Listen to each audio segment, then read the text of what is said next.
ನೋಡಿ ಫ್ರೆಂಡ್ಸ್, ನೋಡಿ ಜನರೇ, ನಮ್ಮ ಯಜಮಾನರು ಇವತ್ತು ತೋಟದಲ್ಲಿ ಕೆಲಸ ಮಾಡುತ್ತಿದ್ದಾರೆ. ಏನು ಅಂದರೆ ಅಡಿಕೆ ಗಿಡಗಳಿಗೆ ಸುಣ್ಣ ಬೆಳೆಯುತ್ತಿದ್ದಾರೆ. ಇದು ಗಿಡದ ಆರೋಗ್ಯಕ್ಕೆ ತುಂಬ ಒಳ್ಳೆಯದು.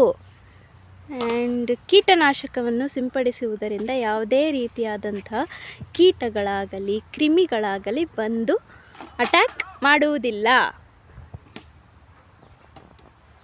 ಇನ್ನೇನಪ್ಪ, ಇನ್ನೇನು ಹೆಲ್ಪ್ಫುಲ್ ಇದೆ ಇದರಿಂದ? ಹಾಂ, ಇನ್ನೇನು ಹೆಲ್ಪ್ ಇದೆ ಆ ಸುಣ್ಣದಿಂದ? ಹಾಂ, ಕ್ರಿಮಿಗಳು ಹೇಳಿದ್ದೀನಿ ಆಲ್ರೆಡಿ, ಕೀಟನಾಶಕ ಕ್ರಿಮಿಗಳು ಅಂತ.